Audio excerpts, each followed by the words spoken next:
Seja muito bem-vindo ou bem-vinda a mais um episódio do Mais Clientes Podcast, o podcast oficial da Flow. E novamente eu estou aqui com essa voz rouca, nada sexy, para poder entrevistar um convidado super especial que a gente trouxe hoje para poder falar do direito do consumidor e a experiência do cliente. A gente vai entender esse direito do consumidor tanto pela perspectiva do consumidor em si, mas também pela perspectiva da empresa. E eu trouxe aqui o Haroldo Nunes, que eu conheci numa viagem para Dubai agora esse ano. Incrível. Um presente dessa viagem.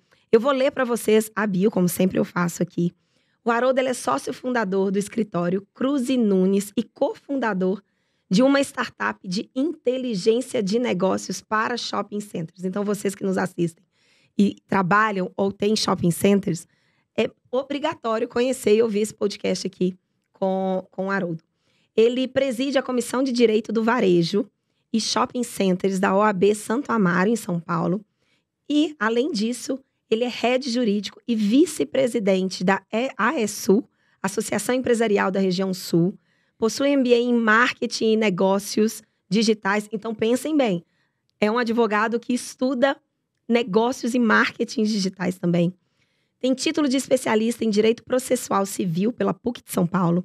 É palestrante, consultor jurídico para players do varejo e professor convidado da Fundação Dom Cabral e também é especialista em negociação jurídica. Fantástico, Haroldo. Estou muito feliz de você estar aqui. Nossa, não me fala. Da gente poder bater esse papo e eu poder aprender, todos nós aqui aprendermos muito com você. Seja muito bem-vindo, conta um pouco da sua trajetória. Obrigado, e traz pra gente já um pontapé inicial sobre esse tema, o direito do consumidor e a experiência do cliente. Tá bom. Obrigado, querida. É um prazer, assim, é uma coisa maluca, né? A gente se conhecer em Dubai. Exato. Né? Aqui, juntinho aqui o tempo inteiro, não se encontra. E aí lá em Dubai, realmente foi uma amizade muito, muito especial. Tenho muita gratidão, muita felicidade pelo fato de ter te conhecido lá e a gente ter se estendido aí e essa troca, essas experiências. Mas vamos lá, vamos falar um pouquinho então da minha trajetória, como começou essa paixão, essa loucura, tudo e que me trouxe até aqui no dia de hoje, né? É incrível, muita gente acha que eu sempre fui advogado desde pequeno, né? Sempre quis fazer isso, sempre tive esse sonho e a vida foi um tanto diferente no primeiro momento, né? Pouca gente sabe, às vezes até cliente não sabe que, por exemplo, no período de faculdade eu não estagiei em escritório de advocacia. Até fica preocupado, fala, meu Deus, mas será que ele não perdeu né, grande parte aí de ensinamento que seria não interessante? Não aprendeu, né? Não aprendeu direito. Com o trocadilho, né? Não aprendeu direito. Mas o que eventualmente faltou num primeiro momento, lógico, o estágio ele traz contribuição, não estou falando para ninguém aqui, né? Não faça estágio de jeito nenhum, não. Ele realmente traz muita contribuição, que depois eu tive, depois de formado, eu fui atrás dessas coisas. Mas, por outro lado, eu ganhei muita experiência em outras coisas que não se tem num escritório de advocacia, por exemplo. Isso influenciou bastante em absolutamente tudo na minha carreira.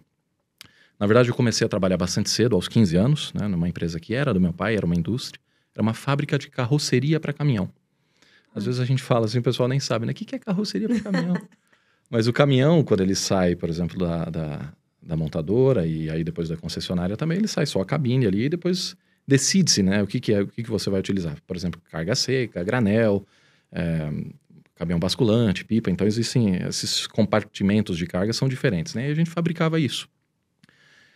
Isso fez com que a gente vivesse um outro lado totalmente diferente da advocacia. Claro, eu acabei me tornando precoce nisso. Então, aos 21, por exemplo, eu já admitia, demitia, comprava, vendia, negociava, criava business plan totalmente diferente, então assim, deu uma maturidade muito grande, mas mais do que isso, fez com que eu pensasse muito do ponto de vista do empresário e, obviamente, do cliente.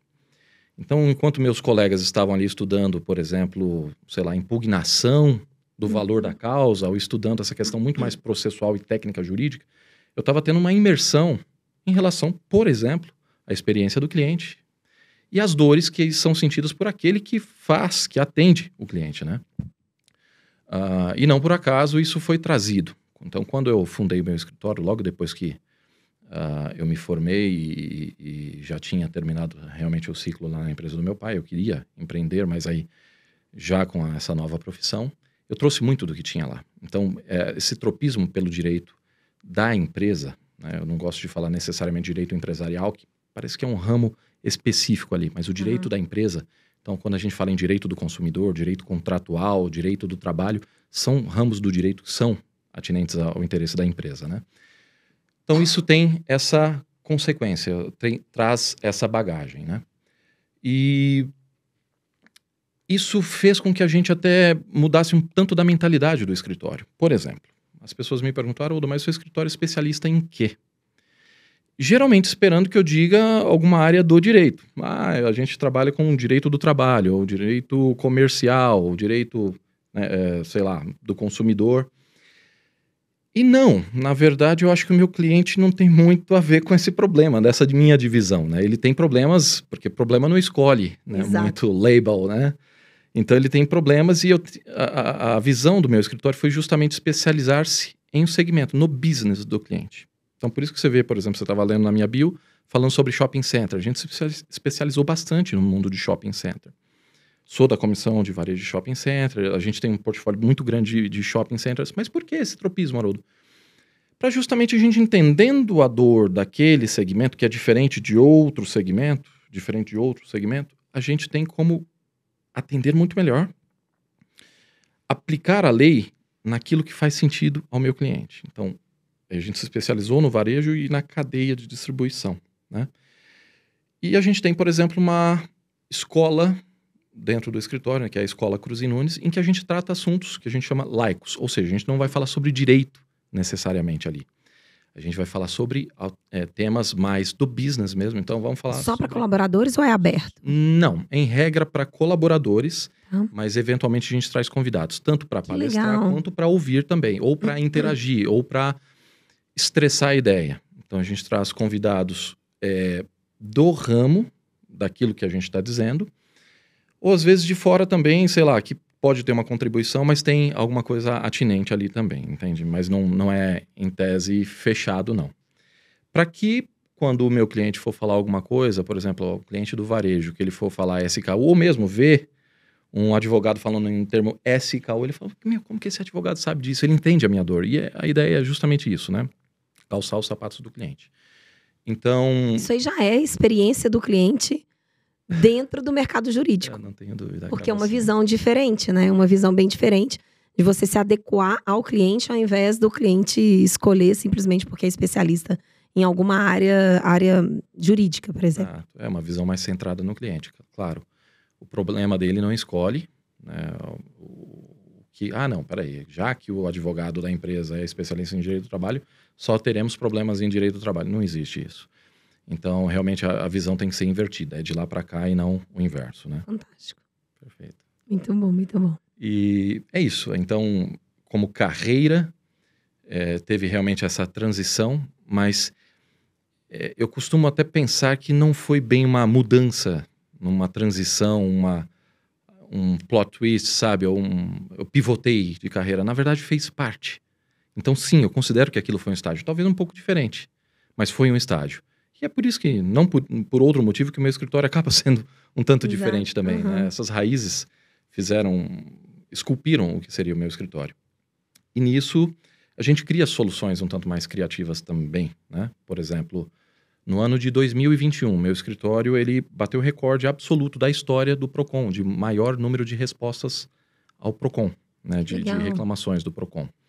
Então, a gente criou sistema, por exemplo, só na área de TI do meu escritório, a gente tinha 5 pessoas trabalhando na área de TI para criar soluções para responder da melhor forma possível, fazendo análise de dados, tentando entender qual que é a mentalidade ali do consumidor, o que daria para a gente fazer, e dando feedback, não só resolvendo o problema, mas dando feedback para a operação para falar, olha, diminui aqui esse problema aqui, faça isso, isso, isso, que a gente tira com a mão e você não tem mais essa recorrência.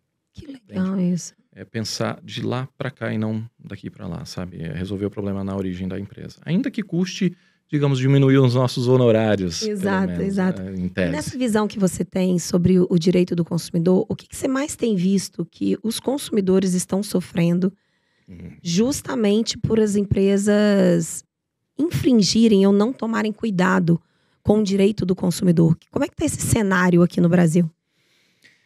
Esse cenário, ele parece que há muito tempo ele não muda muito. Ele amplifica.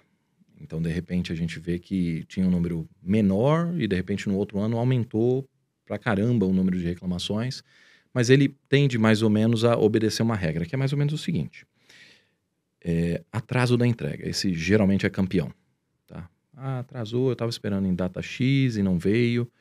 Isso tem muito a ver, às vezes, porque às vezes a gente não sabe dizer o que é. Tipo um golpe, eu não recebi o produto, ou o atraso. Por exemplo, tem 5 anos que está atrasada essa entrega. Eu vou receber, mas só tem um atraso aí. Então, quando que é o dia certinho? Não, 5 anos eu exagerei, então é óbvio que a pessoa já sabe que não vai receber. Mas quando que é o dia certinho que eu posso considerar que eu levei um golpe ou que não vai ter o produto, né, um cancelamento, ou se é atraso, né? Então, acaba sendo, talvez esse número até um tantinho maquiado, tá? Mas campeão aí de reclamações é atraso na entrega. Além disso, o pessoal fala em defeito do produto. Esse eu acho que vale a gente mencionar porque tecnicamente, pelo Código de Defesa do Consumidor, por exemplo, a gente tem uma separação entre defeito e vício. Vício? Como assim? Vício do produto ou serviço. Vício, ele é juridicamente aquilo que a gente, numa linguagem mais comum, chamaria de defeito mesmo. Esse negócio veio com defeito. Por exemplo, não está funcionando. Eu comprei um brinquedinho que eu dou corda e ele sai andando, por exemplo, e ele não está funcionando dessa forma. Isso é um vício do produto. Só que a gente fala o quê? Costumeiramente a gente vai dizer, isso é um defeito, ele está com defeito. A gente vai querer trocar. Só que o defeito, para fins jurídicos, ele tem uma amplitude maior. Ele gera um risco, por exemplo, àquele que é o consumidor. Então, por exemplo, quando a gente fala, por exemplo, num botijão de gás, que aí o vício dele, ele acaba sendo muito mais traumático. Ele pode gerar realmente um defeito que é daqueles que geram um problema, inclusive, coletivo ou mesmo individual. Então, a gente tem essa separação jurídica, porque tem efeitos diferentes também no tratamento jurídico. Mas quando a gente fala, por exemplo, nessas estatísticas das principais queixas, principais reclamações, muitas vezes por exemplo, se você pega isso no portal do Procon. E o próprio consumidor, no portal eletrônico do Procon, ele faz a reclamação e ele não sabe dessa diferença. Ele não vai classificar juridicamente da forma mais correta. Então, acaba concentrando como defeito, e a gente não tem hoje ainda, pelo menos, um mecanismo eficaz para saber fazer essa diferenciação de vício e defeito. Seria, talvez, estatisticamente interessante até para as empresas saberem tratar melhor essa situação, mas hoje a gente, talvez... Essa estatística que é divulgada, a gente não tem muito bem essa certeza. Então, só para ver se eu entendi bem. Se a gente pegar, por exemplo, uma montadora de carro que tem lá a sua concessionária. Se o seu carro, ele apresenta algum tipo de falha, um barulho no motor e tal, mas aquilo não está colocando em risco a sua vida, que mereceria, por exemplo, um recall, igual as empresas fazem, aquilo é um vício. Se gera o risco e que precisa fazer um recall, porque provavelmente não só eu como consumidora, mas outros também, daquele lote ali de carros, podem passar pela mesma coisa, aí aquilo é um defeito. Perfeito. É isso. Só que, pelo direito do consumidor, tem pesos diferentes em relação à legislação? Não só pesos, como tem tratativas diferentes. A gente tem artigo que vai definir o que é defeito e as consequências dali. E a gente tem artigo que vai definir o que é, eu falei defeito? Então agora, vício. E aí tem toda uma tratativa diferente. Então conta pra gente o que é isso, que eu tô mega curiosa. Eu já tô aqui assim, minha cabeça já tá... Meu Deus do céu, eu quero saber o que é que difere, tanto em termos do que considera e até de penalidades ou de ações que as empresas precisam... O que considera ficou claro pra ti, você entendeu? Ficou super claro, eu acho que pra todo mundo ficou super claro. A gente faz uma listinha, então, ao final, pode deixar, a gente volta nesse assunto, faz uma listinha e bate aí umas dicas bem legais pra gente, inclusive evitar na empresa de ter alguns erros. Ótimo. Pode ser assim? Por quê? Tem, inclusive, algumas dicas muito legais do que a gente fazer para, como empresa, eu não diria para evitar e, de repente, enganar o consumidor. Falar, não, eu classifico isso daqui como vício e aí eu escapo. Não, não é isso. Mas para a gente, identificando isso, a gente tomar atitudes diferentes no dia a dia. Por isso que eu falei que estatisticamente seria muito legal que a gente tivesse essa informação mais correta, até para o peso das decisões que a empresa toma também, por exemplo, em termos de acordo, do que fazer, dos problemas que isso pode gerar, né? Então, por exemplo, custo de recall, por exemplo. Isso é terrível. Terrível. Então, para a gente saber fazer isso e tomada de decisões muito database decision making, sabe? Isso é muito importante. E aí eu prometo que a gente fala no finalzinho, então, um pouquinho sobre isso. Muito bom. Mas, e aí, continuando só na lista de maiores reclamações. Então, como eu falei, atraso na entrega, depois defeito, e a gente depois mata esse assunto sobre defeito e vício. A gente tem também mercadoria trocada. Então, produto que não é aquilo. Eu comprei gato por lebre. Isso também está, eu diria que em terceiro lugar, como das mais importantes reclamações. E falta de informação. Esse é muito incrível que essa falta de informação em si, ele já é uma infração àquilo que o próprio Código de Defesa do Consumidor trouxe como avanço. O Código de Defesa do Consumidor, ele fala que a comunicação com o cliente é tão importante que, em si, o fato de eu estar certo ou não como fornecedor, em dado momento, importa menos do que eu ter comunicado corretamente ou não. Então, até eu posso ter produzido um produto, disponibilizado ele se presta para aquilo que eu estou oferecendo mesmo, ele não tem vício, não tem defeito, está tudo certinho. Só que eu não comuniquei isso muito bem. O Código de Defesa do Consumidor, ele entende que eu tenho essa obrigação de ter quase que uma certeza de que qualquer um entenderia. Por quê? Cláudia, olha só. A gente tem... Quer ver? Vamos pegar um exemplo. O direito, via de regra, tem um símbolo muito assim, já que ficou até muito cansativo, né? Aquele símbolo da balança, né? Isso. E não é aquela balança de farmácia que a gente vai para se pesar, é a balança, né, mais antiga que tem os dois pratos. Para quê? Com a mulher lá, com os olhos Por exemplo, da justiça, né? essa é da justiça, que ela tem a balança, ou seja, o equilíbrio, mas ela tem também a espada para dizer, olha, eu vou punir. Exato. E né, a Temis, que é essa deusa, que ela tem a venda, inclusive, para dizer, eu não tenho preferências, né? Eu não vou olhar Sou imparcial. Sou imparcial. Mas a balança em si, ela quer dizer o quê? O equilíbrio para tratar de igualdade.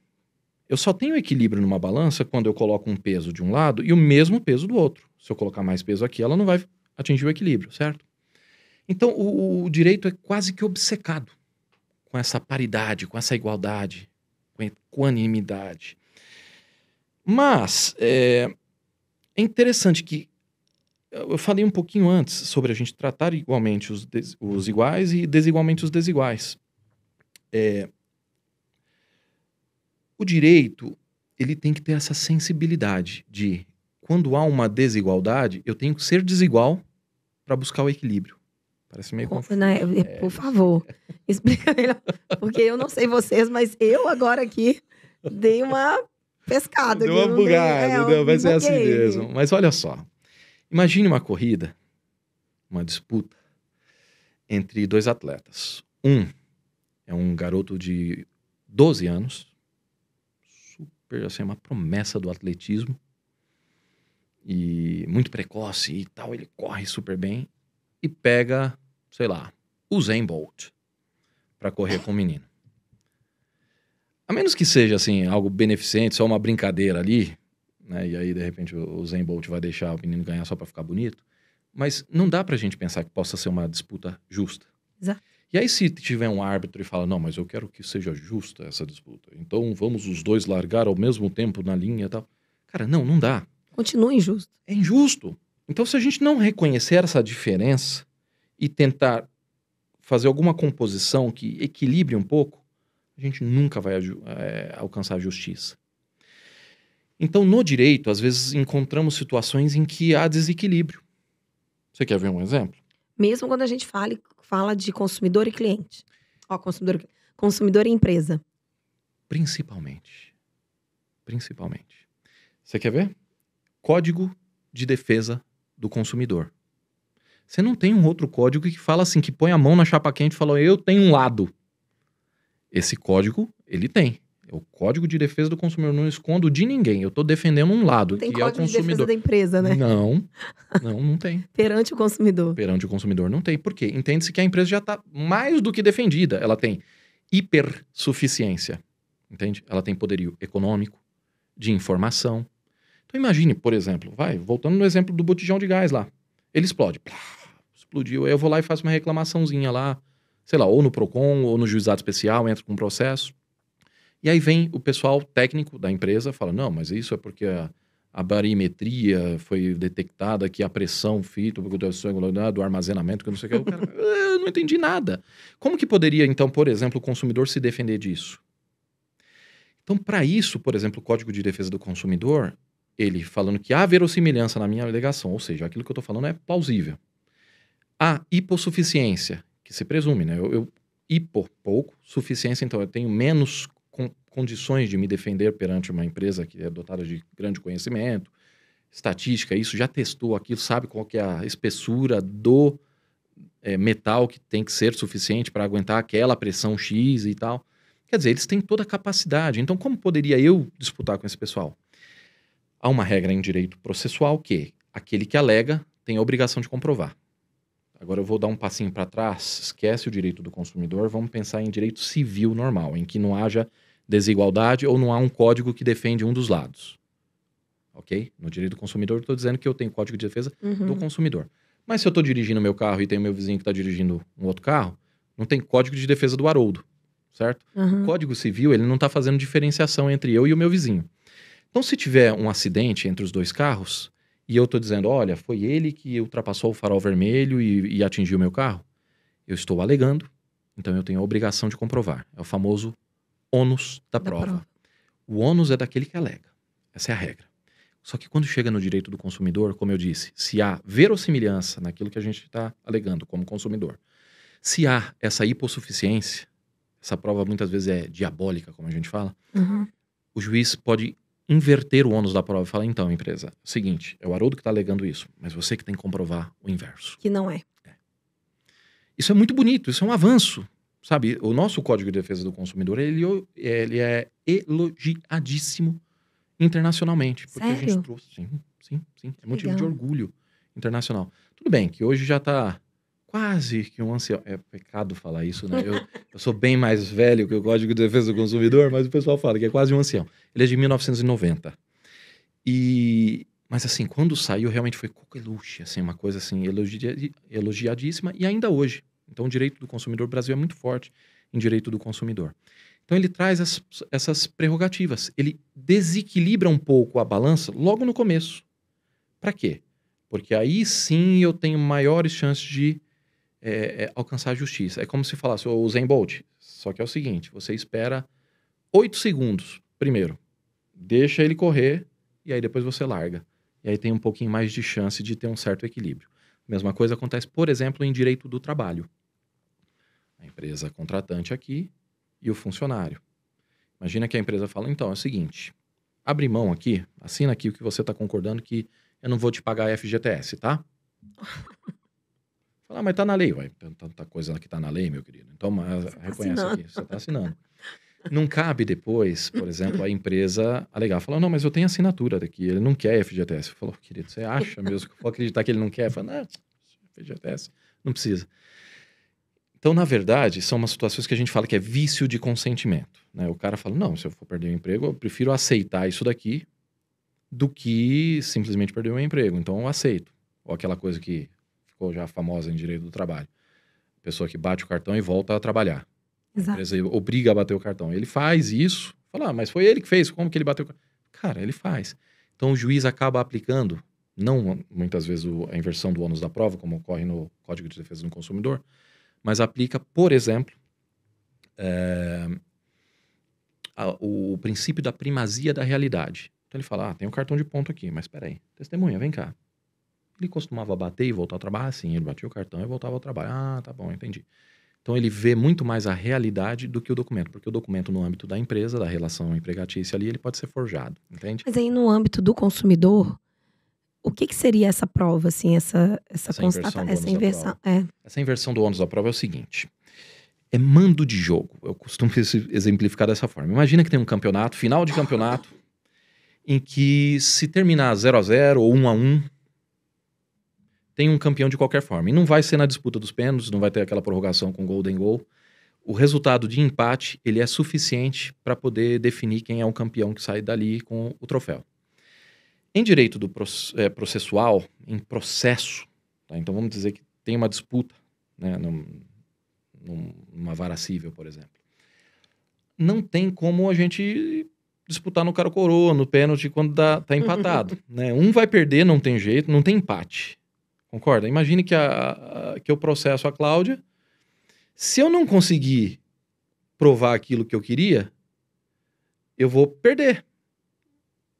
Ainda que eu não, assim, você não ganhe nada, digamos assim, eu perdi, porque eu deixei de ganhar aquilo que eu estava objetivando. Ou o inverso, né?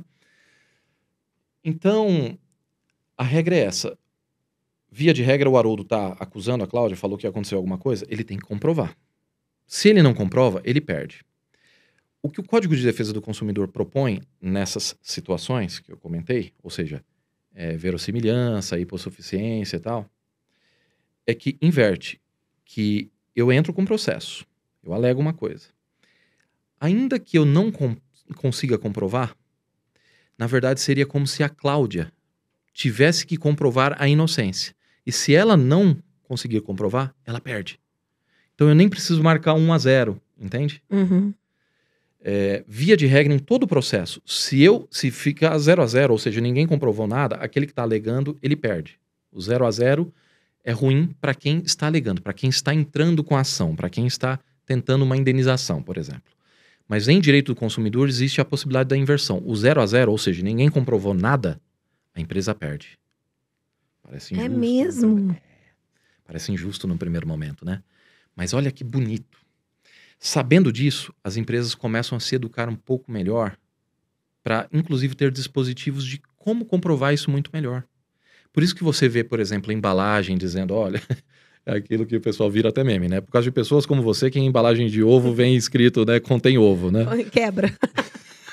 Igual nos Estados Unidos, quando é produto quente, né?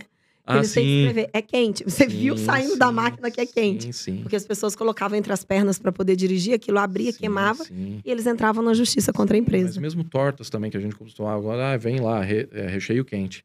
Porque sim, isso vem de uma mentalidade do princípio da informação, que eu estava até dizendo. Ou seja, no direito do consumidor, não basta só, não, tá aqui o produto, ok, é quente, a pessoa poderia saber. Cara, você informou? Não. Então não basta você ter cumprido a lei. Você tem que informar, porque parte-se da premissa que o consumidor ele não tem todo o acesso à informação que você tem. Ah, mas isso é óbvio. Óbvio para você, cara. E se é óbvio, por que você não falou? Exato. Não avisou? Exato. O seu consumidor, ele não é tão... Para efeitos de marketing, sim, você tem a persona, né? Então você vai lá e faz e tal.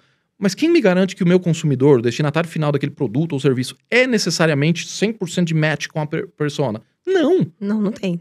De forma nenhuma. Impossível. É um persona conceito não tem nem esse platônico. papel, né? Ele é para você sinalizar alguns Exato. perfis e tal. É um norte não da classificar bússola. a pessoa. Perfeito.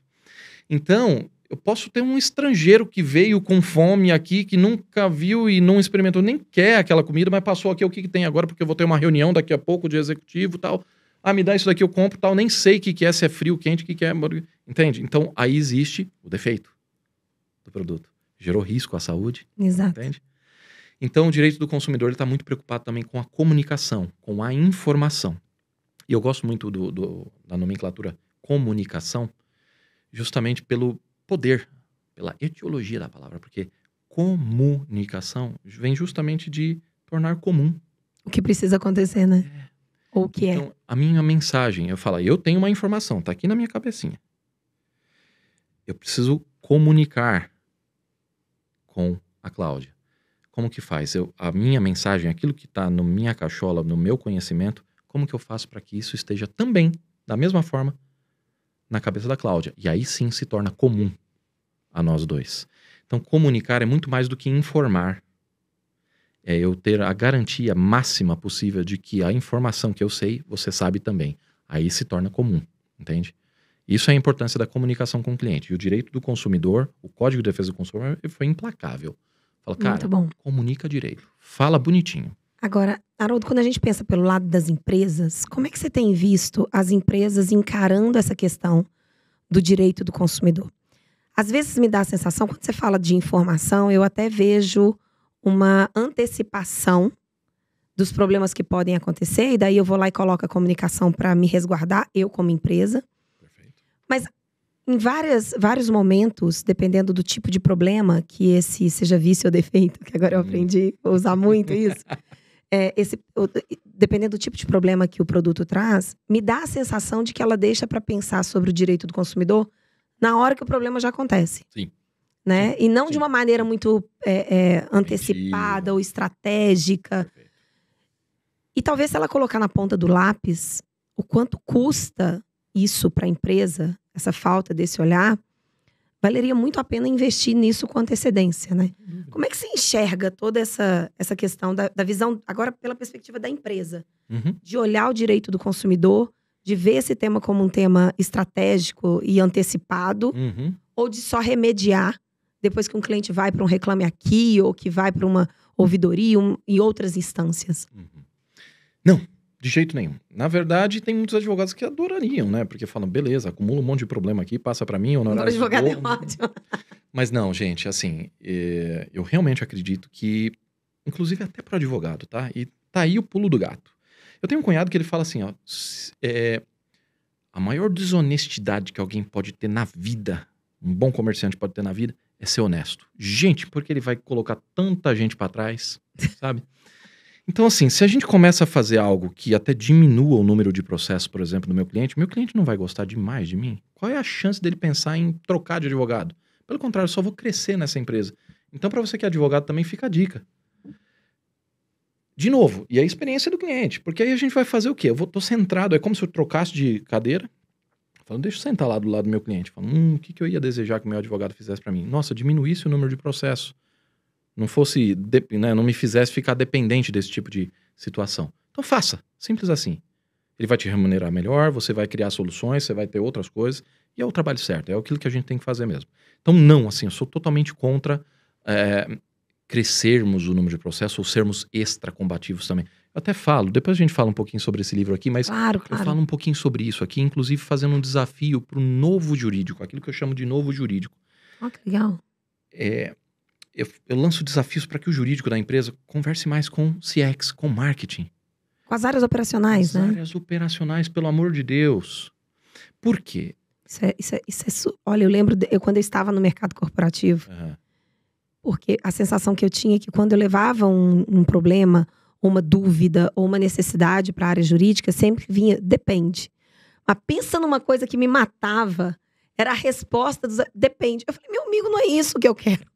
Eu quero que você me diga o que a gente tem que escolher. Pragmatismo. Mas só vinha o depende. Isso me matava. Esse depende é maravilhoso pra gente responder na prova. Lembra que eu falei... Lembra que eu falei que, assim, há uma tendência do cara, ele se formou em direito, ok, beleza, e aí ele tende a copiar aquilo que ele viu na faculdade. Então ele vai falar, não, peraí, qual é a matéria que eu fui melhor na faculdade? Eu fui, sei lá, em direito ambiental, então meu escritório será especializado em direito ambiental.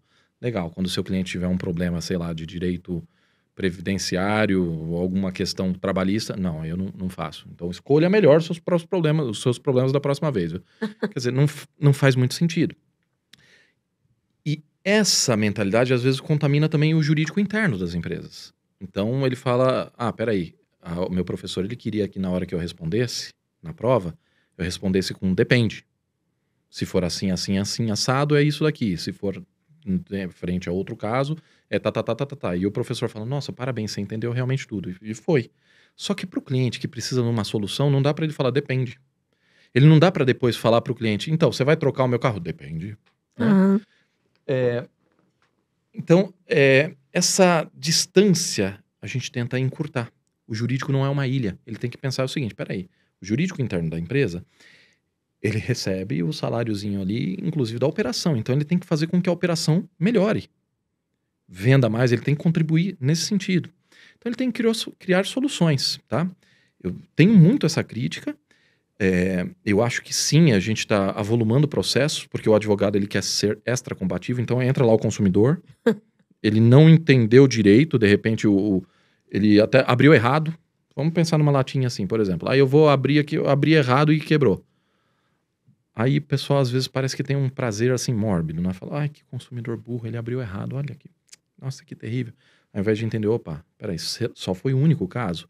Ou aconteceram mais alguns casos? Será que não é o caso de a gente melhorar esse produto? E aí, quando tem o processo, é lógico que muito pouco provável a chance de alguém entrar com um processo porque abriu errado. Mas vamos pegar esse exemplo só para isso replicar em uma situação maior, de maior potencial dano lesivo, vai.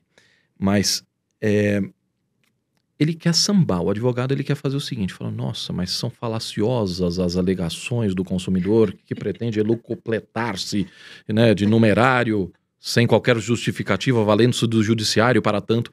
Cara, não. Exato. Não. Naquela linguagem Eu não entendi vetusta. quase nada que você Exato, falou claro, nem eu quase.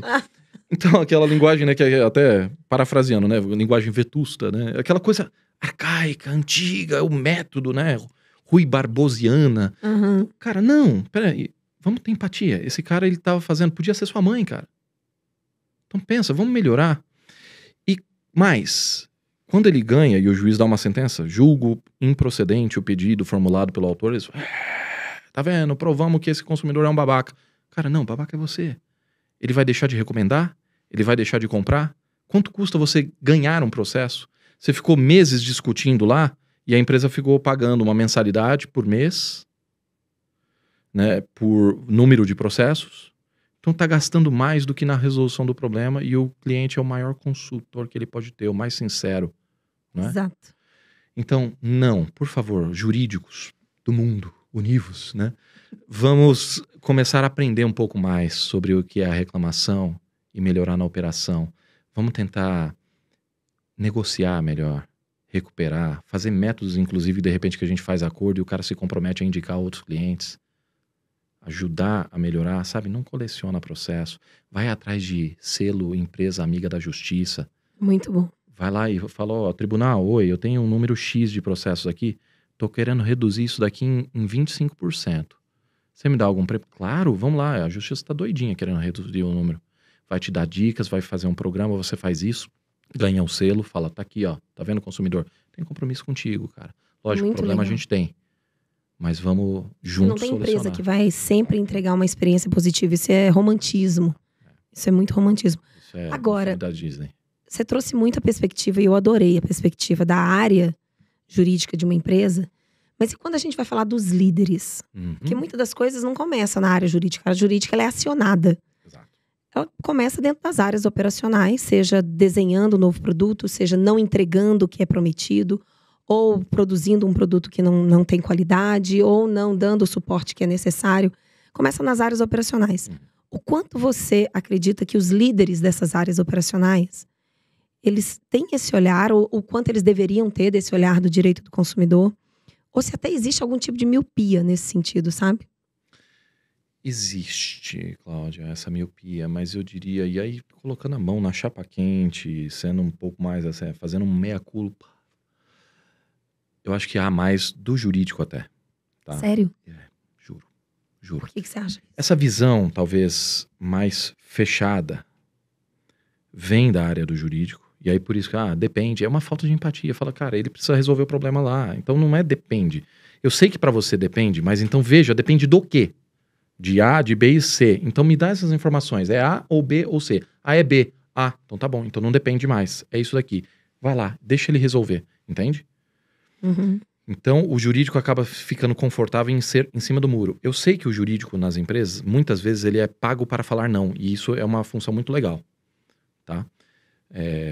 Calma. Eu até entendi que ele é pago para falar não, eu só não entendi que é muito legal. Às vezes é muito legal, porque se tá todo mundo lá, por exemplo, vendo, isso daqui é muito bom, isso daqui pode dar uma receita maior, isso daqui só que ele vê lá, conforme a legislação, que isso daqui vai gerar um problema muito grande e que ninguém tava vendo, porque tava olhando só do ponto de vista da receita. Exato. Ele vai ser o único, talvez, que vai ter uma visão pessimista e falar, cara, não! Então isso pode ser muito legal. Porque tava todo mundo achando que ia ganhar muito dinheiro e, na verdade, até ganha, mas perde aos rodos, muito mais. Tá? E aí a gente tem um sem número de exemplos aí que foram terríveis, né? Depois a gente pode falar. Mas, só que é o seguinte, ele tem essa função, ele é pago para fazer isso, ok, entendo. Mas ao invés do não, eu prefiro o seguinte, desse jeito não. Mas ajudar também a desenhar uma nova Mas forma, né? Isso aí. Que Desse jeito não, a por quê? situação. Porque vai gerar isso. E se a gente fizesse desse outro jeito? Entende? Isso eu acho que é bárbaro. Isso eu acho que é cultura centrada no cliente. Em escritórios de advocacia também, que tem que ter, pelo amor de Deus. Ou no jurídico interno da empresa. Então, por exemplo, a gente tem uma área dentro do escritório, como eu te comentei, a gente é full service, né? A gente atende várias áreas dentro do varejo.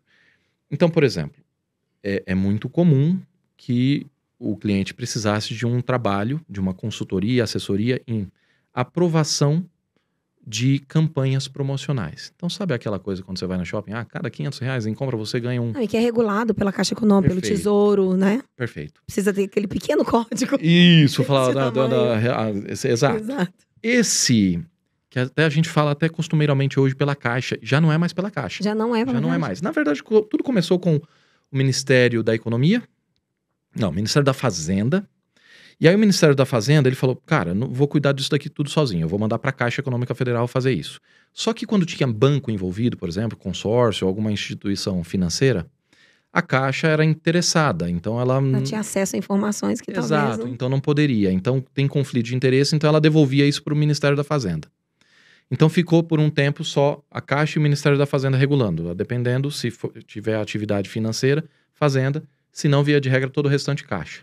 De repente, o governo federal criou um outro órgão para poder cuidar disso e já não era mais a Caixa.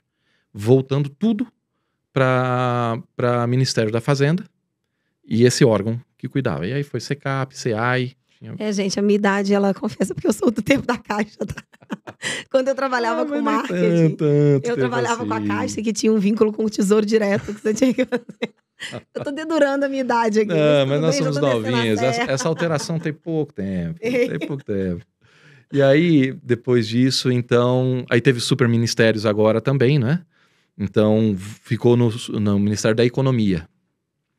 E aí agora volta para a Fazenda. Então, assim, teve essa oscilação. Hoje, fato é que não é mais na Caixa Econômica Federal. Mas sim, a gente está falando desse mesmo exato procedimento aí, que tem aquela regularização. Por quê? É importante também o governo, ele intervém nisso para falar, peraí, você vai arrecadar muito mais, você está fazendo uma promoção, então todo mundo vai falar, nossa, vamos lá comprar porque é legal, eu posso ganhar, sei lá, um carro zero lá no fim do ano, eu posso compra e ganha e tal. Então, via de regra, isso vai trazer mais receita para o fornecedor, certo? Eles querem saber se de repente esse sorteio vai ser regular, ou se a empresa que está lá sorteando falou, pode deixar que você ganha aí, o meu cunhado tal, e devolve aqui para cá tal. Sabe, ou não sorteia nada, ou não comprou carro nenhum. Então tem todo um procedimento, né? Primeiro, a fiscalização, a aprovação desse procedimento. Perfeito. O nosso escritório trabalha com isso. Ou seja, eu acabei fazendo justamente esse procedimento regulatório. A gente tem toda a influência, acesso lá em Brasília também. Eu já aprovei campanha no dia 31 de dezembro, depois das 18 horas, assim, sabe? Coisa maluca. Mas justamente para poder fazer isso. E o direito do consumidor está ali muito bem visto. A gente tem que estar atento a isso, né? O regulamento tem que realmente prever isso. E muitas vezes o que acontece? Vem do marketing lá uma campanha, fala, eu tenho uma mecânica assim, assim, assim, assim, assado. E manda pra gente, e a gente tem que aprovar. Aí eu vejo, cara, não. O marketing não tem a mínima obrigação de saber o que encaixa na legislação. A legislação de 1971, depois tem outros decretos. Até o meu próprio escritório estava desenhando um decreto para poder alterar, porque eles entenderam de forma diferente, estão alterando o procedimento, só que ainda, ou seja, até o órgão está descumprindo a lei, porque a lei diz uma coisa e eles atuam de outra forma. Mas enfim, então é uma salada, é um emaranhado ali para a gente entender aquilo. Então o marketing não saberia. Então ele lança a campanha. O jurídico padrão, ele tem de fazer o quê? Não pode. Não vai autorizar. Cri, cri, cri, silêncio. Quando, na verdade, deveria falar, cara, mas a empresa precisa fazer a campanha, não pode parar. Então não faz assim. Mas, cara, o que você quer fazer? Qual é o objetivo que você quer alcançar com essa campanha? O objetivo é isso, conseguir leads, fazer isso, aumentar o share of mind, É isso? Legal. Então a gente faz assim, assim, assim, atinge o mesmo objetivo e a gente consegue regularizar. Sem trazer o risco para a empresa. Entende? Então é importante ser pago para dizer não? É importante. Mas eu gosto do não desse jeito. Daquele outro dá. Entende? Bom. Então essa miopia, eu acho que tem... fazendo meia culpa muito mais no jurídico hoje do que nas próprias áreas. Mas sim, eu acho que pode ter no encontro dos dois lados. Então os líderes também entendem um pouco mais de direito do consumidor, aculturar para que o time entenda um pouco mais de direito do consumidor, talvez se valer de estatística também. Estatística eu acho, nossa, uma ciência maravilhosa. Então a gente entender quais são os problemas recorrentes e aí a gente deixa os outros errarem para a gente aprender com o erro dos outros, não precisa a gente errar por nós mesmos, né? E mais, pedir para o jurídico conversar com o time e vice-versa e trocar essas soluções, entende? Para poder fazer essa provocação. Então, trazer também o jurídico mais para, sabe, não exilar também o jurídico. porque eles têm essa visão mais assim separada, míope, mas também porque eles são tratados como, né, a ilha lá, né, deserta, falou, não passa lá na frente que ele já vai falar um não de graça, você nem perguntou nada, ele já vai falar um não. Então trazer também para o colo para ter essa interação, né? Eu falo até no livro para se procurarem. No happy hour toda sexta-feira, vamos falar os dois lá junto, né, para buscar soluções em conjunto, sabe? E, Haroldo, quando a gente pensa em toda a questão dessas tecnologias que estão vindo, esse mundo tecnológico, o que você está vendo de relação dessas novas tecnologias com o direito do consumidor? Ou seja, hoje a gente tem um direito do consumidor que suporte toda essa transformação tecnológica. Das tecnologias que estão surgindo, você tem visto quanto elas têm respeitado ou não o direito do consumidor? O que você pode falar do mundo tecnológico e o direito do consumidor? Vamos lá. Essa pergunta é filosófica, é bem ampla, profunda, tem um assunto. Tô te dando direito de escolher do que você quer falar aí dentro. É verdade, porque assim, tem um mundo, tem um monte de discussão aí dentro. Você quer ver um exemplo, Claudinha? Eu costumo dizer que no direito, não é nem no direito, a lei é como que uma corrida da polícia atrás do bandido. Então, assim, a polícia nunca começa correndo primeiro, né? Primeiro o bandido vai lá, ele pratica o crime, sai correndo, foge, e aí jogam no rádio, fala, não, tá ali na avenida tal, e ele vai, corre atrás tal. Ou mesmo quando for numa investigação também, ele vai lá, já praticou o crime, escondeu o corpo, qualquer coisa do tipo, e vai lá a polícia atrás. Então, há essa corrida, essa disputa que não é muito igual, tá? E quando se fala em lei, é exatamente assim, tá? O que motiva, por exemplo, a criação, o início de um processo legislativo, ou seja, de levar um projeto de lei, depois ser discutido, levado por aprovação, né, por exemplo, da Câmara, depois do Senado, depois veto presidencial, é um fato socialmente relevante. A gente costuma dizer que é isso. Ou seja, tem algo acontecendo que é muito importante, muito notório, sei lá, o aumento da criminalidade, isso daqui, o aumento da violência doméstica, ou a gente percebeu, sei lá, um aumento significativo, por exemplo, nos casos de homofobia. Então, isso vai fazer com que nasça o processo legislativo, ele não vem do nada. E é assim que tem que ser mesmo. Imagina que a gente tira uma lei, sei lá, hoje eu acordei com vontade de legislar. Não, não pode. Até um dos grandes filósofos do direito, Marquês de Beccaria, ele falava do princípio da intervenção mínima na legislação. Então a gente não tem que ficar fazendo lei sobre a lei, da lei, e regular, e todo mundo ficar quadradinho assim na sociedade, falando não posso fazer mais nada, não posso olhar para a direita, entende? Então a gente tem que criar lei conforme a necessidade, aquilo de relevante que está acontecendo. Logo, a lei está sempre atrasada. A polícia atrás do bandido, esperando o crime acontecer para depois combater. Perfeito. Só que, nessa sociedade que a gente está hoje, centrada na tecnologia, esse atraso é cada vez maior. Então a gente vê, espera algo ficar relevante, vai começar um processo de legislação, fala, não precisa mais não, tá? Já mudou tudo aqui, mudou. Agora cria outra lei aqui, porque o negócio todo mudou. E a gente tem exemplo disso. Por exemplo, no direito do consumidor, quando a gente fala no direito de arrependimento. Quando a gente fala, por exemplo, de... Direito de arrependimento é a gente comprar alguma coisa e arrepender. Arrependi. Exato. Não quero mais esse produto aqui, não. Quero devolver. Sério? No Código de Defesa do Consumidor, a gente tem 7 dias para poder exercer esse direito de arrependimento. Sem motivo nenhum, eu simplesmente não quero. Sério? Eu acordei de mau humor hoje. Desde que preenchi. Do nada, qualquer cliente pode, em 7 dias, falar, me arrependi e devolver? Desde que foi uma compra passiva. Você não comprou no estabelecimento comercial. Então, vamos pegar um exemplo. Como que eu não entendi?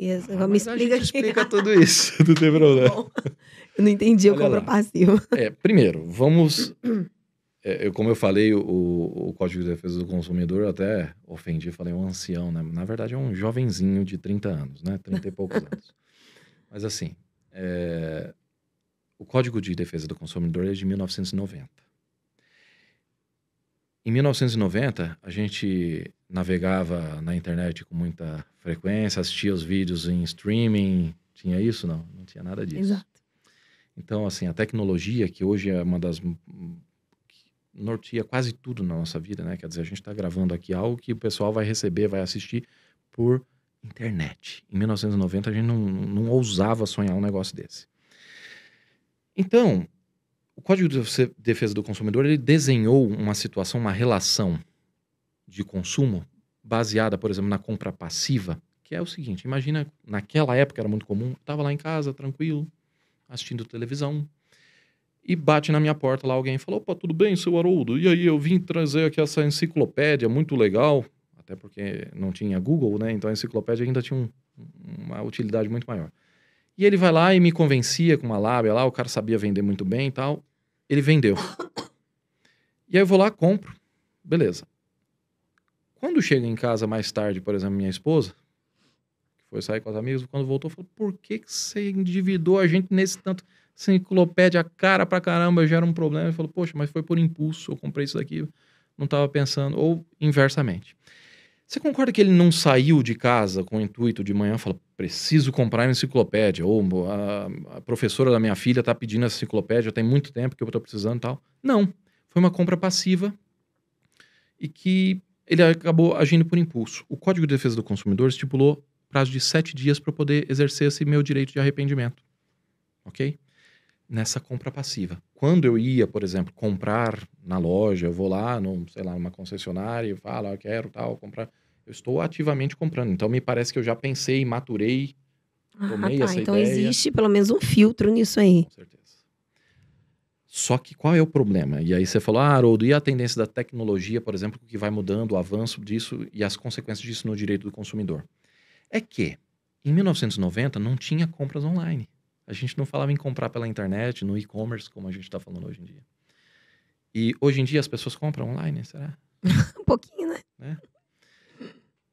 E a compra online, jurisprudencialmente, é tida como uma compra passiva, daquela que eu estou em casa e eu comprei em casa sem ir no estabelecimento comercial presencialmente. E aí, se eu comprei ali e não gostei, eu tenho 7 dias para poder devolver. Mas para o direito do consumidor, então,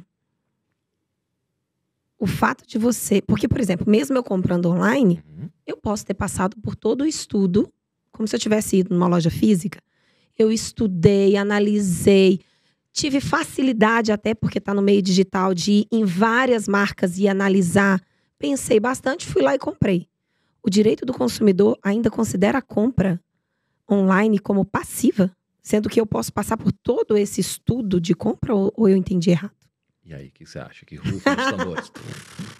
Tum, sim. Sério? Assim. Sim. Eu particularmente sou um grande crítico a essa mentalidade. Porque sim, eu concordo demais. Eu fui lá, estudei, vi, revi, comparei, eu mandei pro meu amigo, falei: olha, e esse daqui? Aí essa cor é mais bonita. Ah, não, eu prefiro a preta. Ah, não, mas... Faço todo estudo, vejo comparativo, vejo preço e tal. Fiquei 4 meses estudando qual que era melhor. Juntei a grana. Agora sim, eu vou comprar. Clicou, foi lá, comprou. Cara, como que você pode dizer que foi pego de surpresa, foi uma compra de impulso? Pois é. E eu tava falando isso semana retrasada. Com ninguém mais, ninguém menos que o diretor de atendimento do Procon, a Fundação Procon aqui em São Paulo, Rodrigo Trita Pepe. Eu falei: cara, não concordo com isso. Ele falou: Haroldo, eu entendi, pelo seu aspecto eu tendo a concordar contigo, é verdade. Mas vamos pensar por outro lado? Vamos pensar que, sabe aquela coisa que a gente compra assim: tapete persa, tá aqui um modelo que não sei o que lá, e você vê lá uma miniatura, fala: nossa, que tapete bonito, né? Legal, tal, eu vou comprar. E quando chega uma miniatura mesmo pra você, entende?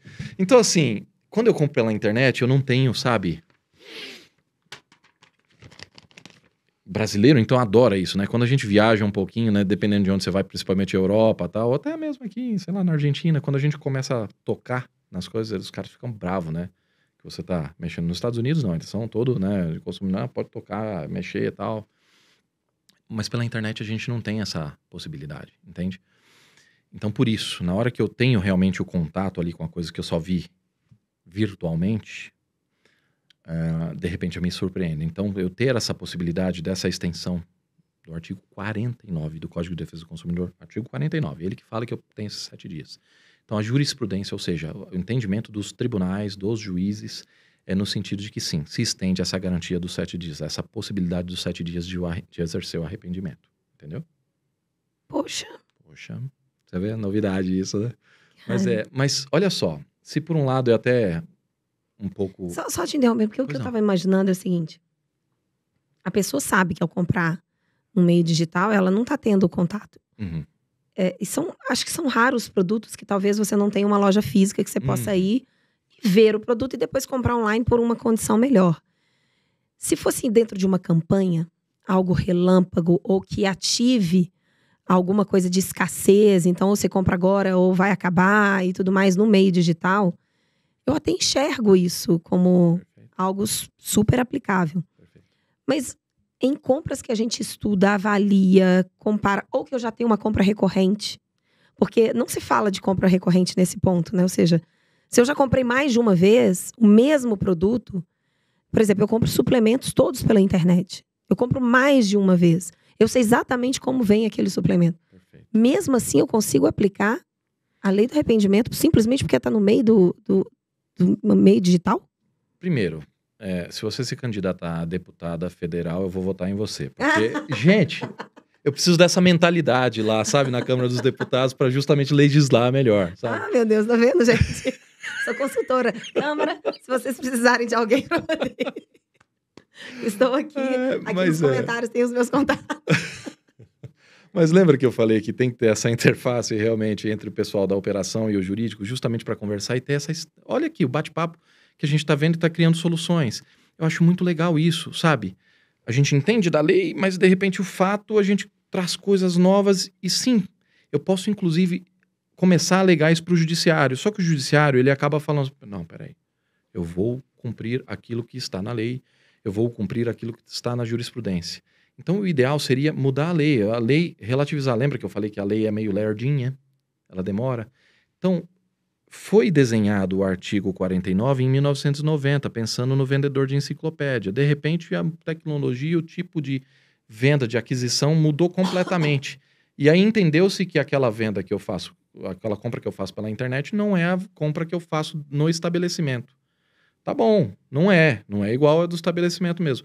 Mas é idêntica àquela que eu comprava a enciclopédia em casa num sábado quando estava relax? Será que é? Será que não tem que ter um meio termo? E esse meio termo eu acho que vem da lei. Por exemplo, se eu tenho showroom disponibilizado a X metros ou quilômetros de distância do endereço do comprador, será que não faria sentido ele já, ao invés de alegar essa dúvida, esse arrependimento, cara, ele poderia ir lá ver pessoalmente, ele assumiu esse risco, entende? Agora, se eu tô comprando algo que vem de lá da China, que realmente eu não tenho o mínimo acesso, eu acho que são tratativas diferentes. Ah, o produto é recorrente. Eu já comprei várias vezes. Agora ele está exercendo indiscriminadamente o exercício de 7 dias aí de arrependimento do artigo 49. Peraí, mas ele sempre comprou, é a mesma coisa, não mudou nada, não tem vício, não tem defeito. Como que ele pode alegar isso, entende? Exato. Então, eu entendo super que faz todo sentido essas ponderações que você está dizendo. Eu acho que você tem poucas chances de defender isso com êxito na justiça necessariamente. Eu acho que o caminho seria realmente mudar a legislação para que ela acompanhe. A legislação está sempre atrasada. Quando a gente fala em tecnologia, ela sempre vai estar atrasada. Mas sempre cabe a gente realmente fazer alguns adendos. E aí, pensando um pouco nessa adequação, né? Eu tenho participado de vários eventos sobre inteligência artificial. Ah, legal. E é em todos os eventos. Uhum. As empresas que participam, que fazem esses painéis, elas sempre trazem argumentos do tipo, não, com a inteligência artificial, a gente já poderia fazer isso. A gente tem possibilidade de entregar isso para o consumidor, mas a gente não pode fazer por causa da LGPD. Ou seja, como a gente... E aí eu aprendi muito com a Marta Gabriel, que esteve aqui com a gente no podcast, ela falou muito que a inteligência artificial, ela utiliza a questão dos dados. E se eu tenho uma legislação que olha para essa questão dos dados, ela limita todo o potencial da inteligência artificial. E aí você tem...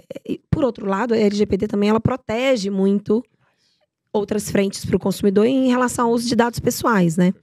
Como é que você está vendo isso? Ou seja, tecnologias que dependem dos dados para entregar uma melhor experiência para o cliente, ao mesmo tempo que existe uma legislação para proteger o consumidor em relação ao uso indiscriminado pelas empresas dos seus dados pessoais.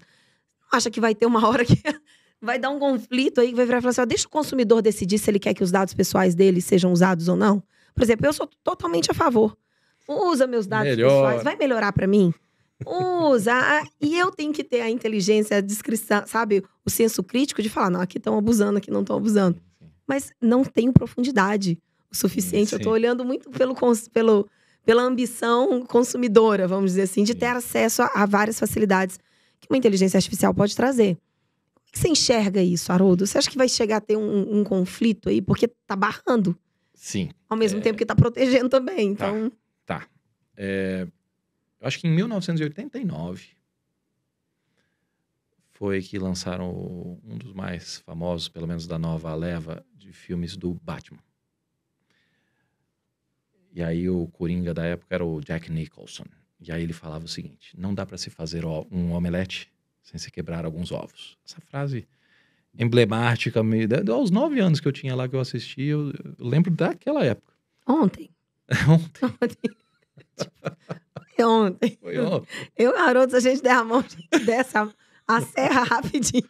E o pessoal que tá fazendo conta aí já descobriu a minha idade. Oh, meu Deus, não devia ter dado tanto detalhe assim, tá vendo? Problema de...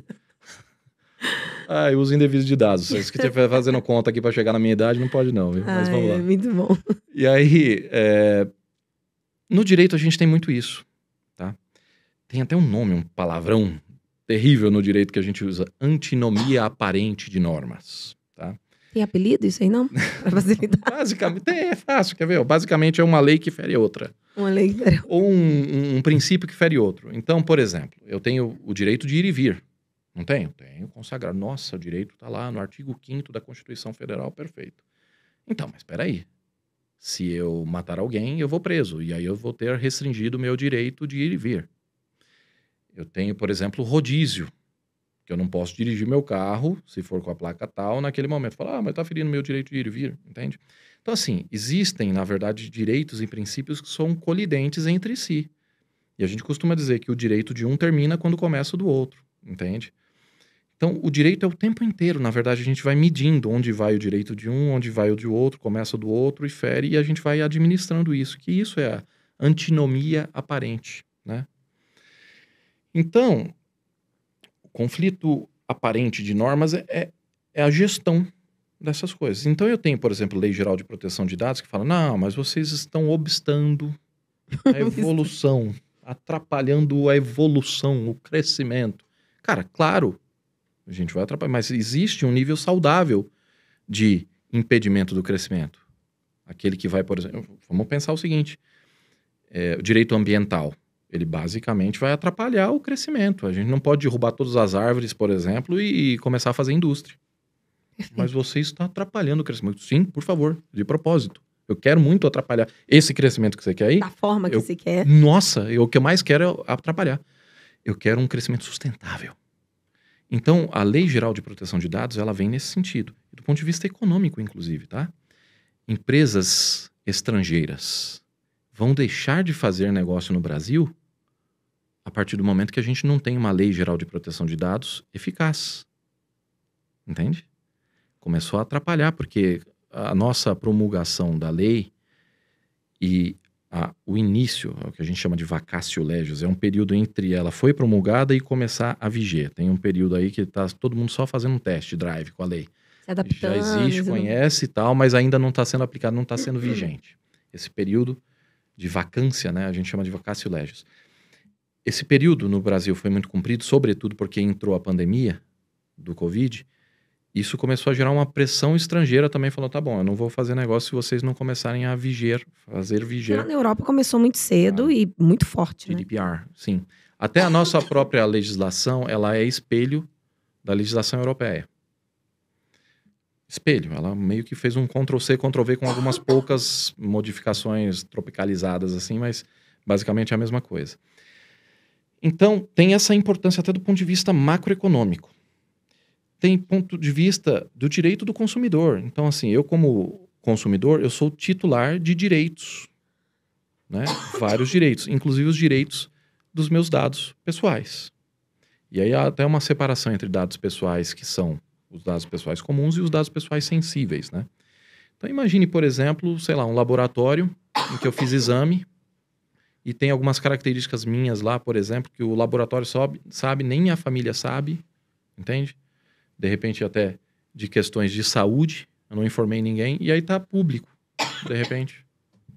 Ou ele começa a te mandar muita comunicação ou conteúdos então, voltados para isso. Assim, esses dias eu tenho recebido, eu comprei 2 apartamentos na planta recentemente aí, num lugar, não vou ficar falando o nome, deveria, Dubai? mas... Dubai? Piada interna aqui, tá, gente? É uma piada Queria. interna. Na verdade, eu comecei a receber bastante propaganda imobiliária em Dubai. Não, mas por isso esses que eu tô falando, porque eles sempre mandam no grupo lá. Vocês estão recebendo pro grupo de Dubai, né? Vocês estão recebendo propaganda de imóveis em Dubai? E só ele recebe. Só eu recebo. E aí, por isso que eu achei que era em Dubai. Não, mas não é. Mas até isso é interessante. Você vê, olha só o que você está dizendo. Eu sou o único que recebe. Eu nem tinha pensado nisso, olha só. Eu comprei apartamentos recentemente. Tô querendo comprar mais alguns apartamentos. Fui para Dubai. Possivelmente, olha, esse daqui já tá, inclusive, ouvindo isso. Exato.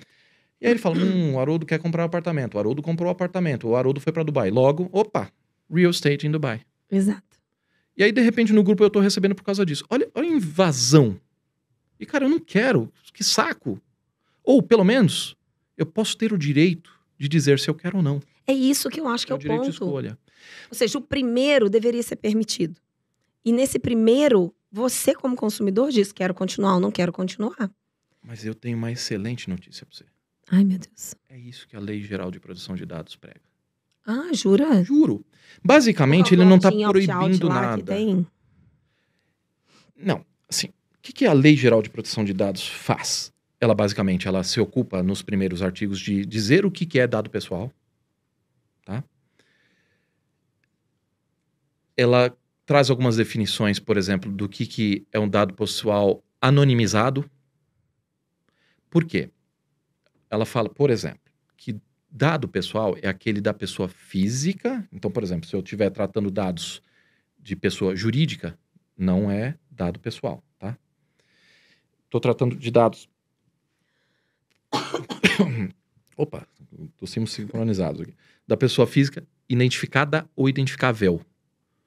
É importante essa diferenciação, porque às vezes eu não tenho necessariamente aqui um dado que está identificando a pessoa. Não estou falando Cláudia, Vale, RG e tal. Mas eu estou falando pessoas que estão nesse momento na gravação do podcast e que estão, por exemplo, utilizando uma blusa cor salmão. Laranja. E pessoas do sexo masculino, feminino, que estão agora... Quer dizer, eu começo a dar informações que isoladamente não significa nada, mas se eu cruzar 3 ou 4 informações em colmeia, pronto, cheguei. Rastreei, então identifiquei. Então é identificável, ok? E não identificada. Que aí o pessoal utiliza, não, mas eu não identifiquei. Isso. Mas é identificável, então dá pra gente chegar naquela pessoa. Então não. E assim, existem dados, por exemplo, que eu coloco. Pessoas no município de São Paulo. Pessoas com carro branco no município de São Paulo. Pessoas que têm, sei lá, gênero feminino e tal, aí mais que renda tal, com 6 ou 7 informações em colmeia, por exemplo, a gente chega e individualizou o fulano. Eu não coloquei RG, não coloquei CPF, nada, mas a gente consegue. Principalmente com a velocidade de processamento de dados que a gente tem nas máquinas. Então, isso é perigoso. E aí,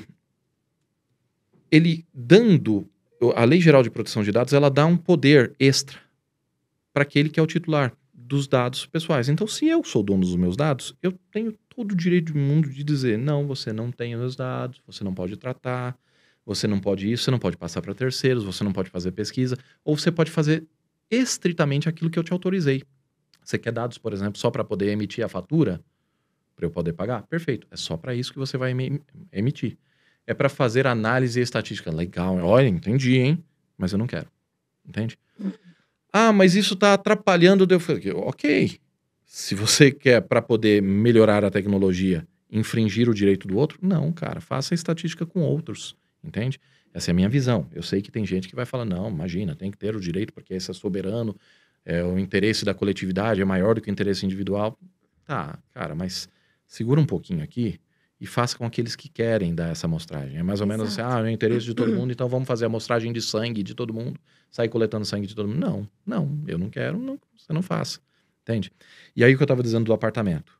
Eu comprei 2 apartamentos e a bendita da construtora não ficou feliz só ganhando dinheiro dos apartamentos. Ela falou, vou vender também a lista. E eu todo santo dia, sem exceção, eu recebo ligação. Senhor Haroldo, tudo bem? Estamos ligando para os proprietários do empreendimento X, não vou falar qual, fui bonzinho. Mas porque a gente está oferecendo aqui, ó, serviço de, sei lá, projeto de não sei o que lá, móveis e não sei o que lá. Nossa. Já aconteceu de eu estar em reunião importante e falar, mas reunião importante você para poder atender o telefone? Sim, porque eu estava esperando talvez um resultado de uma outra situação para falar na reunião importante de uma proposta de negociação.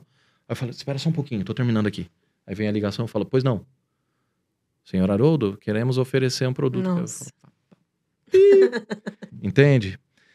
Quer dizer, é uma invasão. No direito mais antigo, eu estava tranquilo que se eu estivesse em casa, tem um portão lá, no máximo uma pessoa toca a campainha e eu não quero atender. Ok? Ou vejo lá no interfone e pronto. Faz igual minha mãe. Minha mãe vira e mexe, ela fala assim, a dona não tá em casa. Mas é ela mesma. Quando ela não quer Exato, atender, olha que delícia. a dona não tá em casa. Mas hoje em dia a gente tem menos direito de mentir que a dona não está em casa, entende? Eles já sabem absolutamente tudo. E assim, a gente tem que ter uma limitação realmente em relação a isso, sabe? Quando a gente usa um aplicativo, por exemplo, de transporte, eu vou lá e aí de repente os caras sabem tudo, porque o meu celular tem todas as informações da minha vida. Não, as empresas de telefonia, de mobilidade, sabem tudo, sabem muito mais do que a gente. Tudo, exato. Exato, eles sabem muito mais do que a gente sobre a gente mesmo. É isso aí, sim. Porque tem a capacidade de processamento de dados que a gente não tem na nossa própria cabeça. Exato. A gente está preocupado em várias coisas no dia e tal, não fica pensando, tentando tratar os nossos próprios dados.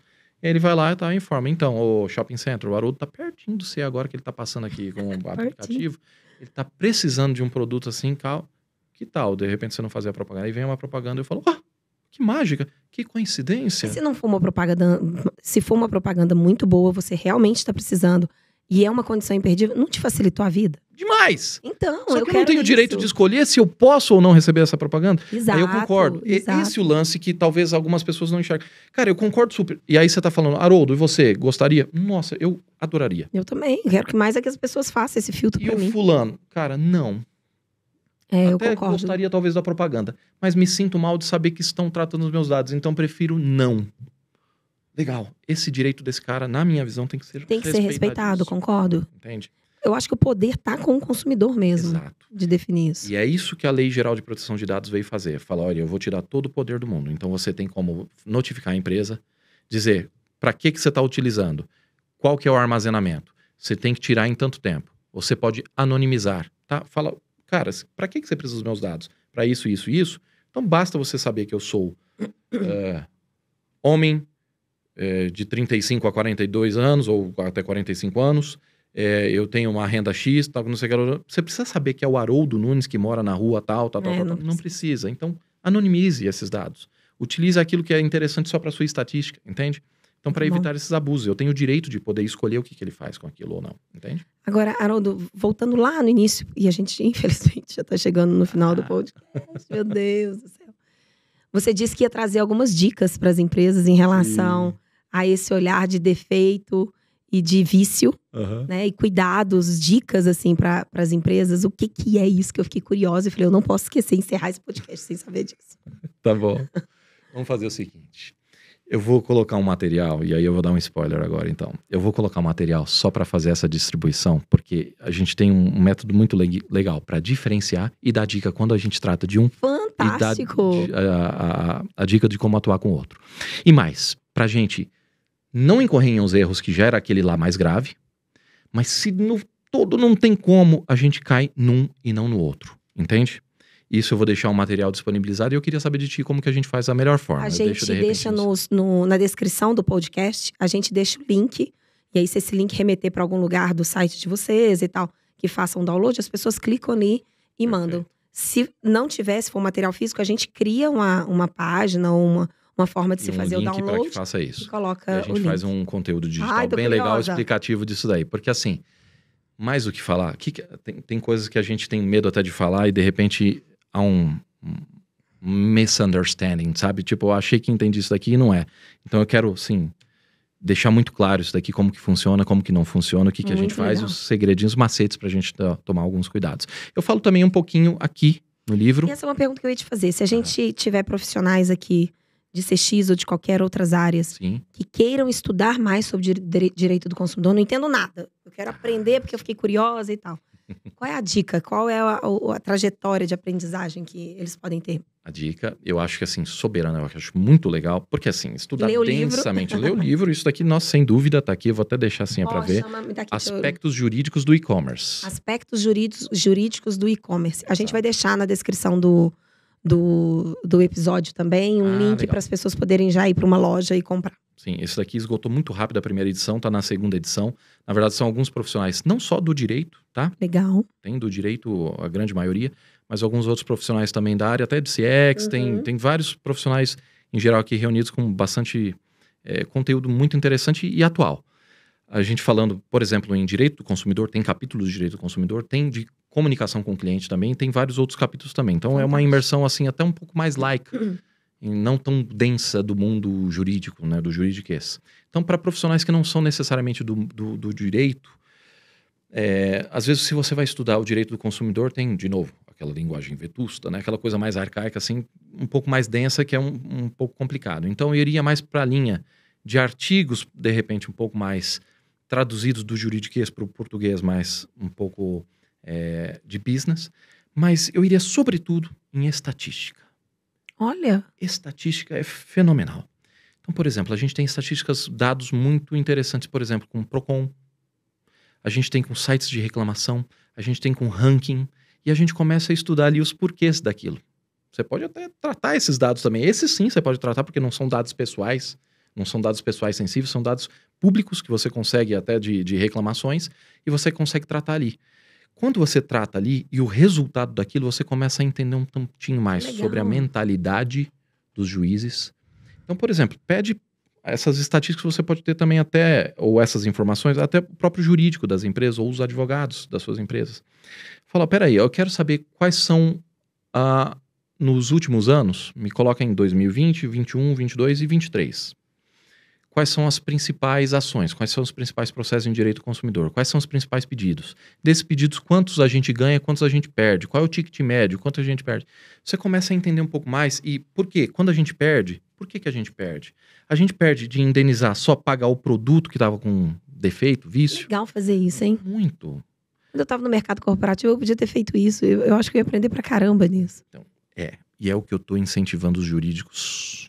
Que legal. Na verdade, a gente criou em 2021 o DC21, chama Data Customer 21, que foi basicamente um pool de informações de todas as reclamações que a gente tinha e criamos um BI. Então eu comecei, por isso que eu te falei que a gente bateu todo o recorde da história do Procon. Em 2021, a gente tratou mais de 200 mil reclamações em 8 meses, num período de 8 meses. Chegou a dar pau no sistema do Procon. E no nosso sistema não, entende? Então a gente começou a armazenar ali e vendo, por exemplo, mapa de calor geográfico. Fala, peraí, eu tô vendo que, sei lá, na região de Indaiatuba, eu tenho mais reclamações dos consumidores em relação a isso daqui. Já na região do Grande ABC, a principal reclamação é sobre isso daqui e isso daqui. Por que será que as pessoas de Indaiatuba reclamam disso e do Grande ABC daquilo? Será que é porque, de repente, lá o pessoal tem uma cultura diferente? Não, não faz muito sentido. Peraí. Mas é porque a entrega lá acontece com uma logística que passa por esse centro de distribuição, acaba chegando lá. Que eles estão reclamando do atraso e esse daqui está reclamando que o perecível não chega com uma característica legal. Então vamos mudar aqui a forma como a gente faz essa distribuição. Ou seja, eu aprendo, inclusive, a ter soluções que não necessariamente elas começam ali no jurídico, que é um grande polo de informação, mas a solução em si não passa necessariamente pelo judiciário ou pelo jurídico. O jurídico ele só vai enxugar gelo. Fala, estamos ganhando os processos aqui. Tá, cara, mas você não está combatendo a origem. Uhum. Enxerga isso com dados mesmo. Olha só, mesmo com a LGPD a gente consegue fazer isso. Que bonito. E aí, enxerga isso e aí na operação você consegue sanar os problemas. Muito Olha que legal. mágico. Então, e serve até para priorizar o que você vai colocar foco para resolver primeiro. Porque é o que causa mais problema para você junto ao cliente. Sim. Muito bom. Problema reputacional, problema de estresse, desgaste da imagem do produto junto ao cliente, problemas de gargalo de faturamento, entrega, um monte de problema. Então e aí a gente prioriza, fala, não, isso daqui é muito mais emergente. Você até comentou, Cláudia, sobre quais são as principais queixas. Eu acho que vale, até antes de encerrar, só dizer uma coisa. Com o mundo de startup crescendo pra caramba e cada vez mais e-commerce e até outras formas, a gente tem visto muito aquela upscaling, né? Então a venda crescendo assim absurdamente. E as empresas, elas crescem num ritmo que é humanamente e até pela tecnologia impossível você conseguir inchar a sua estrutura para poder dar conta daquela demanda. A empresa cresce, inclusive não necessariamente organicamente. Tem investimento de investors, né, que colocaram a grana lá, então ela cresce a capacidade, tá lá viralizando por aqui, consegue vender pra caramba, mas não necessariamente consegue cumprir prazos. Então, tá aumentando, por exemplo, o número de reclamações. Isso tem muito a ver com a característica do próprio mercado. E com essa característica do mercado, e eu tô vendo ali que tem um tipo de reclamação assim, assim, assado, isso gera oportunidades para outros concorrentes, um oceano azul. Então, é muito importante que a gente trate não só de enxugar gelo com o direito do consumidor, mas entender que aquilo é uma grande fonte de consultoria. O cliente, ele não é senão um grande consultor gratuito que a gente tem. Exato. Ele é um grande torcedor para que o nosso produto, para que o nosso serviço, ele seja perfeito. Ele tem interesse nisso. Genuíno. Ele falou, gente, eu não quero que você resolva o meu problema. Sabe o que eu torço demais?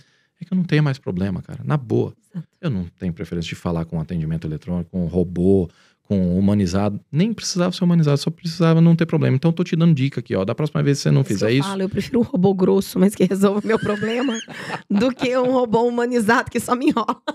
Exatamente. Eu vi falando isso.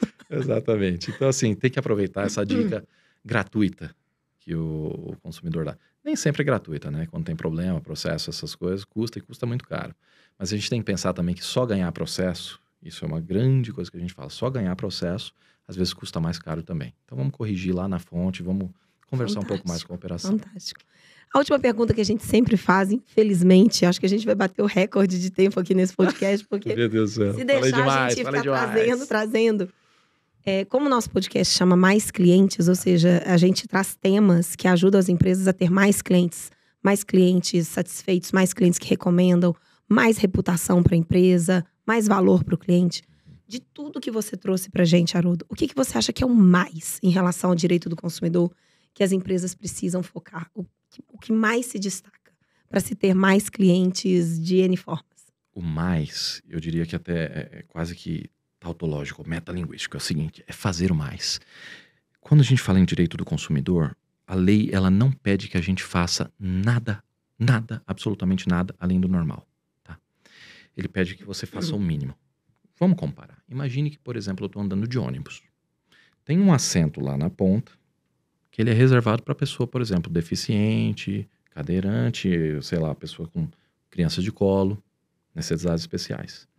Os outros assentos, por exemplo, se tiver uma pessoa do meu lado lá com essas condições e eu não quiser levantar, eu não sou obrigado porque não tá lá. É amoral, é ridículo, é feio, né? Eu vendo uma senhora com varizes, com uma sacola assim, eu falo, pesado, né, dona?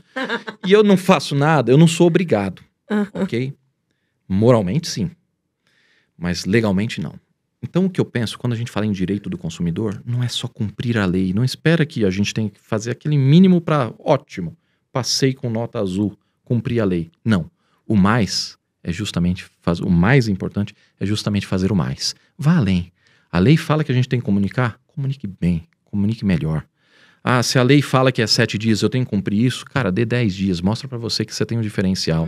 Mas resolva na tua operação, porque eu sei que isso custa, isso é difícil de fazer. Mas faça além. Entende? Não seja um cara que está se gabando de fazer o mínimo, né? Obrigado pelo mínimo, né? Aquela frase. Exato. Então, não. Então, vá além. Tente tirar o uau do cliente, entende? Eu acho que passa menos pelo jurídico, menos ser um cara que é cumpridor das suas obrigações. Isso serve para absolutamente na vida, tudo o que a gente faz. Quer seja no trabalho, na relação com o cliente, ou seja, quando a gente vai lá atender um cliente para fazer isso. Hoje mesmo, eu estava lá fazendo no interior uma atitude que eu não fui contratado para isso, fui conversar lá com a prefeitura, com vereadores e tal. Ele falou, pai, mas por que você... Eu acho que isso vai ajudar. O juiz não está entendendo o que eu estou precisando, não estou fazendo nada de errado. Eu queria que ele fizesse aquilo que a gente está tentando convencer, que está na lei, que é o certo, ele não está entendendo. Vou tentar colocar mais zagueiros nessa zaga lá. Bora, ô prefeito, vai lá, mostra a importância dessa empresa. Vai lá, vereador, chefe da Câmara dos Vereadores, vai lá falar com ele. Talvez ele entenda que eu não estou sendo aqui suspeito puxando a sardinha para o cliente. Então, assim, fui fazer a mais. Então, é no trabalho, é no relacionamento amoroso, é em casa, é para os filhos. Então, é fazer a mais. Por que não com o cliente, que é o que traz consultoria e receita para dentro da empresa? Muito bom, fantástico, né? Poxa, você tem noção do tanto de tema que a gente discutiu dentro desse guarda-chuva de direito do consumidor? É muito bom. Fantástico. Batemos o recorde, não batemos, Mi? Meu de Deus. tempo fantástico. Isso é bom ou ruim? Isso Falei é demais. Não, é ruim. Quando o conteúdo é ruim, a gente sai falando. Mas quando o conteúdo a gente não vê passar. Que bom. Eu aprendi muito, muito, que bom. muito, Fico muito. feliz. E também, podcast. pra gente é sempre muito obrigada, gostoso. Haroldo. Eu sabia que você ia arrasar. Eu sabia, por isso que eu chamei. Obrigado. Como é que as pessoas te acham? No Siga o Haroldo. Isso é em Instagram. LinkedIn também tô lá, como Haroldo Nunes. E aí, ou Advogado do Varejo, você encontra lá também. Tem algumas formas aí de me encontrar. Que legal ter advogado. Eu tô sempre dando palestra também falando sobre negociação e negociação jurídica, né? Negociação é algo que eu gosto bastante. E tem um outro tema também que eu acho que você viu já em Dubai, a gente estava falando bastante, que é sobre Enneagrama. É algo que eu acho muito legal. Estou sempre Ele falando me introduziu nesse mundo, fiz até o meu. Legal. E olha, ele é bom, viu? Ele é bom porque na viagem para Dubai, ele fez uma... A gente estava preso no aeroporto, poucos minutos. Ele olhou para mim, você é tal número. Com não sei o quê, não sei o que lá mais. E aí você precisa trabalhar ao lado oposto. Gente, nós não tínhamos nem, 2 horas que a gente tinha acabado de conhecer. E eu fui fazer o Enneagrama e o que deu? O que ele falou. Só que tá faltando agora dar o passo 2. Eu falo, o que eu faço com isso aqui? Com isso tudo, Com isso tudo que eu sei aqui. Peguei o manual de instrução, mas como que a gente resolve? Exato. Né? Mas é importante por quê? Porque, basicamente, a gente vive com pessoas, né? Quando a gente resolve problemas jurídicos, na verdade, a gente está resolvendo problemas de pessoas. E a gente tem que entender quais são os problemas das pessoas. Geralmente, são muito mais do que a entrelinha ali. Então, entender o que a outra pessoa quer, o que a gente quer, quais são as limitações, então por isso. Então, a gente sempre fala um pouquinho sobre Enneagrama também nas redes sociais, discute, eu acho que é muito legal. E isso ajuda até em negociação também, tá? Então, é algo que a gente tem cruzado esses temas aí para falar. Muito bom, muito bom. Poxa, obrigada, Haroldo. Obrigada pela generosidade de ensinar tanto pra gente. Foi muito bom. Obrigado, sempre bom para aprender também. A gente compartilhar e ter informações. Obrigado pelo espaço. Muito bom, obrigada a você. E obrigada a todo mundo que assistiu com a gente aqui. Aprendeu demais com o Haroldo. E semana que vem a gente tem mais um episódio. Até lá, gente. Obrigada.